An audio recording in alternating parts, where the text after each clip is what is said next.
E olha, o futebol também é tocado à política, né? Essa aqui é a última Copa da chamada Era Blatter. Lembra que foi presidente lá da FIFA e foi substituído pelo Fantini e por aí afora.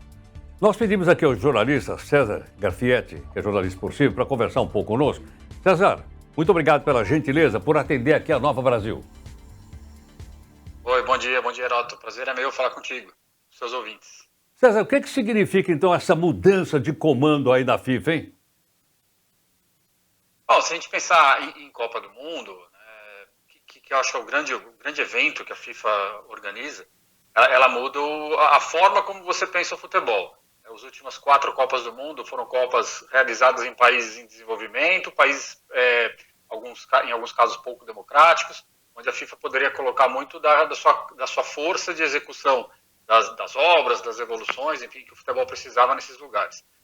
Com a mudança, a gente começa a enxergar já um deslocamento desse movimento geopolítico, digamos assim, para os países mais desenvolvidos, onde você vai ter menos gastos, menos custos e uma pressão menor da FIFA para obras e desenvolvimento. Então, tem uma mudança aí, parece muito sensível, que é justamente essa, né?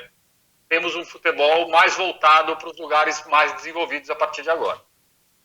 Agora, César, é possível então daqui para frente que as Copas, ao invés de ser sediada num único país, como é o caso agora do Catar, ela seja, por exemplo, compartilhada por 2 ou 3? Me lembro do Japão, que foi compartilhada com a Coreia, não foi não?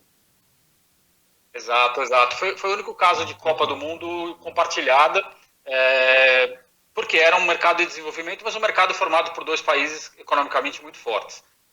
Esse movimento de compartilhamento nós já vemos na Europa, com as Copas, com a Eurocopa já tendo sido compartilhada mais de uma vez, e essa ideia de compartilhar ela é muito inteligente, porque, primeiro, amplia os mercados de atuação, segundo, extrai o melhor de cada um desses países, demanda menos investimento, e no momento em que o mundo precisa de menos gastos, né, gastos mais eficientes, isso torna a competição muito mais interessante. Então, é possível que a partir de agora, sim, as Copas tenham essa característica de serem disputadas em mais de um país. César, logicamente que a Copa é movida com muita grana, patrocínio e tudo mais, investimento de dinheiro público por aí afora. Ela continua aumentando o seu faturamento? Continua sendo um bom negócio? Estou vendo aqui que o Catar investiu pelo menos 6 bilhões de dólares, 3 em estádio e 3 em melhorias lá na cidade. E compensa isso, não compensa? Que avaliação você faz? Eu acho que a gente tem que olhar isso também sobre 2 ângulos, né? O ângulo para a FIFA, que é a organizadora, a Copa segue sendo um belíssimo evento. Um evento com muito retorno, patrocínios imensos e que só aumentam de competição para competição. Para os países, isso aí é mais questionável, né? Aquela história do legado. Deixamos legados ou não? O legado seria a melhoria das infraestruturas, enfim, melhoria de algum benefício para o país assim que a competição terminasse. Tem históricos muito positivos e tem históricos muito ruins, né? Se a gente pode pegar, por exemplo, no Brasil, a história do metrô que ia levar até o Morumbi, aí no meio do caminho muda o estádio de São Paulo lá para a Arena do Corinthians, enfim. E aí uma obra que ficou meio perdida. Para o Catar, um grande investimento ali talvez não tenha sido este retorno do ponto de vista de infraestrutura, mas um retorno de imagem. E nós só vamos conseguir entender se vai ser positivo ou não ao final da competição, dado todas as restrições que nós temos vistos, né? Esse choque entre Ocidente e Oriente de alguma forma. Agora, César, você falou bem do que diz respeito do país ficar conhecido no mundo. Provavelmente nem todo mundo sabia, por exemplo, da existência de Doha, né? Agora todo mundo sabe. Todo mundo sabe onde fica o Catar agora, né? Naquela região do Oriente Médio, por aí afora. E talvez até de emplacar a cultura local, né? Haja vista que em Doha tem um museu maravilhoso que é o Museu da Arte Islâmica. Exato. E aí esse legado mais intangível, digamos assim, ele de certa forma é importante, né? Porque, como você comentou, Heródoto, o Catar era um país pouco conhecido do mundo ocidental, digamos assim, né? Todo mundo fala em Abu Dhabi, fala em Dubai e tal, mas todos menos do Catar, menos de Doha.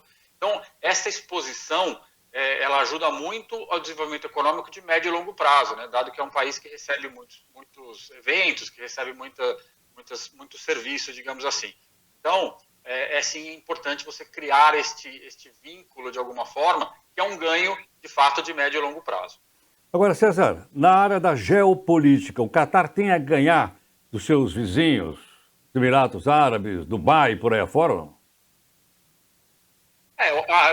Acredito que sim. Acredito que ele, pelo menos, ele se equipara de alguma forma, do ponto de vista econômico de reconhecimento, a esses países. Vamos lembrar que Abu Dhabi, Dubai, já tem competições, por exemplo, como a Fórmula 1, que são disputadas nesses países. Elas são muito mais conhecidas. Então, acho que o Catar e Doha, elas passam a ganhar, de fato, uma relevância maior, o Ocidente interagindo de uma maneira um pouco mais leve com uma cultura que é muito diferente da nossa cultura.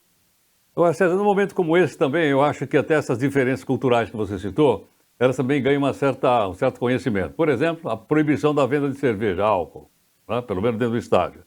Outra também da polêmica de que aquela braçadeira do capitão tem que ser preta e não pode ser com as cores do arco-íris. Quer dizer, isso tudo leva as pessoas a entenderem as semelhanças e diferenças de culturas, não? Sem dúvida. Quando a FIFA decidiu lá atrás pelo Catar, você compra, entre aspas, um pacote completo, né? Que é justamente não só a parte física, né, de infraestrutura, mas a cultura. Então, quando você vai para um país, é muito importante que você entenda qual a cultura que você vai encontrar lá. Não dá para impor aquilo que você, como turista, como um passageiro, espere que encontrar nesse novo espaço. Então, é muito importante para nós, do Ocidente, entendermos como funcionam outras culturas, para poder aceitá-las de outra forma. Não existe certo e errado, existe certo para um lado, existe errado para o outro, mas ali é só uma forma de interação diferente. Então, é importante que a gente entenda também, aceite e saiba conviver com essas diferenças. E aí a Copa do Mundo ela traz aí um grande ganho para todo mundo, que é esta troca cultural importante. César, muito obrigado por sua gentileza, por atender aqui a Nova Brasil. Imagina, obrigado, um prazer falar contigo e com seus ouvintes. Muito obrigado. O jornalista que acompanha aqui conosco, o César, jornalista esportivo, César Graffietta, tem uma série de informações interessantes para que a gente possa conhecer, além dos jogos, logicamente, né? Coisas bastante importantes na área de investimento, economia, geopolítica, e a gente vai aprendendo.